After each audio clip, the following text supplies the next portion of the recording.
Para falar um pouco mais sobre o Conselhão e também as acusações contra o ministro Gedel Vieira Lima, já está aqui comigo a nossa comentarista de política, Cristiana Lobo. Tudo bom, Cris? Bom dia. Bom dia. Queria que a gente começasse falando por essa questão que deve gerar muita turbulência para o governo, que é a questão do ministro Gedel. Será que o Michel Temer vai esperar a decisão do Conselho de Ética ou ele pode tomar alguma atitude antes? Porque cria uma saia justa para ele, né? Bom dia a todos. Eu acho que se tomar uma decisão antes é para cobrar do ministro, substituir o ministro. Ele pode estar atrasado no voo da Bahia ou pode estar cuidando da sua defesa junto à Comissão de Ética do Governo. A situação do ministro é a seguinte: ficou muito ruim essa conversa dele com o ex-ministro hoje, Marcelo Calero, sobre um assunto de interesse pessoal. Isso não pode acontecer. Num momento como esse, principalmente. Principalmente, em nenhum momento, porque a impessoalidade é a regra básica do serviço público. Então, ele tratou de um assunto pessoal, ele disse que tratou, mas não teve consequência, então acabou. Ele está tentando considerar o assunto como página virada para ter sobrevivência, mas evidentemente que ele gastou muito cartucho aí nesta crise que ele próprio criou com o pedido que fez ao ministro Calero.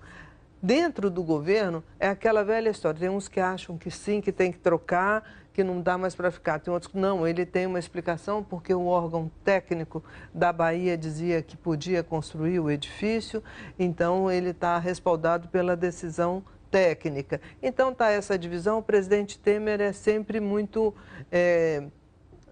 ouve muito, vamos dizer assim. Então ele ainda não tem uma posição anunciada, mas evidentemente que ele está formando uma convicção sobre isso. A gente vai saber em função dos acontecimentos, porque há uma divisão dentro do governo, então os conselheiros de Temer têm as duas opiniões. O medo é o seguinte: troca o ministro agora, e aí um diz, então qualquer coisinha troca. Não, isso não é uma qualquer coisinha. Então é uma situação dessa que vai depender muito da forma como o presidente Temer encara uma situação dessas. Um ministro tratando de um interesse pessoal com outro ministro que era o chefe hierárquico daquele órgão.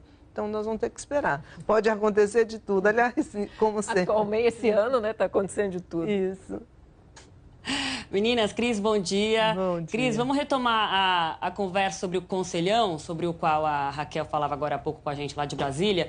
O Conselho não é novo, né? Ele foi criado pelo Lula lá em 2003, não é a primeira vez que o Temer vai participar de um encontro como esse, vai pedir aí um apelo de apoio para a reforma da Previdência, né? O apoio da sociedade civil representada ali por essas pessoas. Mas eu te pergunto, na prática, esse Conselhão, ele tem uma funcionalidade prática? Quer dizer, de fato, o que é dito ali, o que é sugerido por esses empresários, enfim, representantes de várias áreas da sociedade, eles são ouvidos de fato? Isso vai adiante? Já teve algum resultado nesses anos?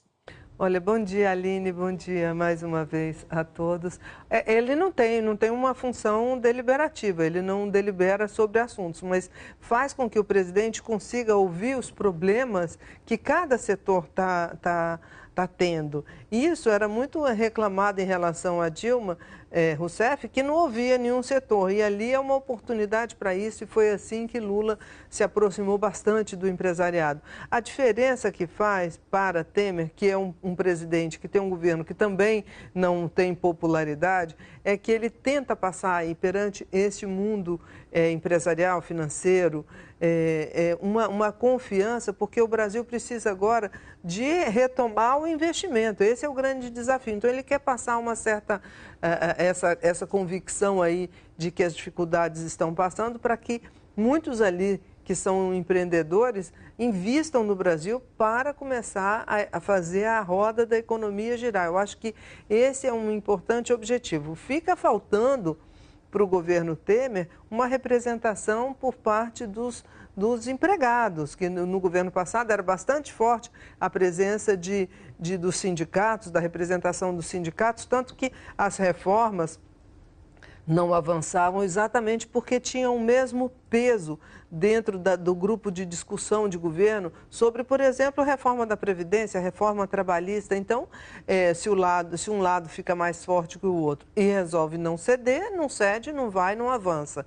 Então, eu acho que ali alguma coisa de proposta do governo, como eu disse, ele não é deliberativo, mas dá para o governo entender o que ele pode contar, com que tipo de apoio ele pode contar para cada uma dessas reformas e até onde elas podem ir ou devem ir. Então, acho que essa é a função e fazer com que o governo seja mais oxigenado com ideias, com preocupações dos diversos setores econômicos da sociedade e também de representação dos vários setores da sociedade, não só os econômicos.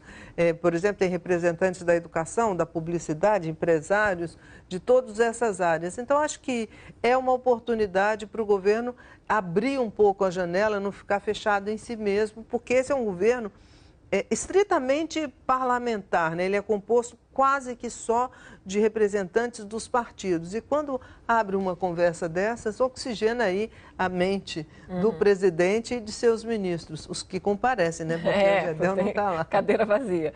Ô, Cris, a gente falou que esse ano aconteceu de tudo e ainda pode acontecer, né? A gente estava falando a semana passada que esse ano não acaba nunca, né? A gente achava que acabava os acontecimentos, não acabam nunca. Agora, falta menos de um mês para o recesso. Ainda assim, pode acontecer muita coisa que a gente sabe. Mas nessa semana, especialmente, o que a gente pode destacar? Tem aquela questão da repatriação dos recursos, né, no exterior. Essa é uma matéria que pode ser votada já amanhã no Senado. O senador Renan Calheiros está empenhado nisso e ele vai colocar em votação um substitutivo aí do senador Romero Jucá, que está conversando também com a Fazenda, mas que na lógica desse substitutivo é ampliar ao máximo a possibilidade de arrecadação de recursos, porque a crise fiscal está atingindo todos os estados e os estados estão reclamando muito um repasse, não só em relação ao imposto que está sendo pago pelos brasileiros que estão legalizando seus recursos no Brasil, mas também a parte da multa. Então, porque a gente sabe, 15% é imposto, 15% multa. Então, eles querem participação no bolo completo. E esse bolo acabou ficando pequeno, porque a União precisa de dinheiro, os estados precisam de dinheiro, os municípios. E o governo está, assim, generoso, vamos dizer assim, com os estados e municípios, porque há uma tensão social muito forte. A palavra de ordem agora é preocupação com esses movimentos, com a tensão social, que isso possa pipocar por outras partes do Brasil. Aqui no Rio de Janeiro já teve manifestações por conta dos cortes nas despesas do Estado, mas isso pode se repetir em vários outros. Então, eu acho que a repatriação é uma matéria que vai entrar firme. E se for aprovada no Senado, rapidamente também deve ser aprovada na Câmara para que isso comece a pingar os conta-gotas ali de dinheiro nos cofres do governo.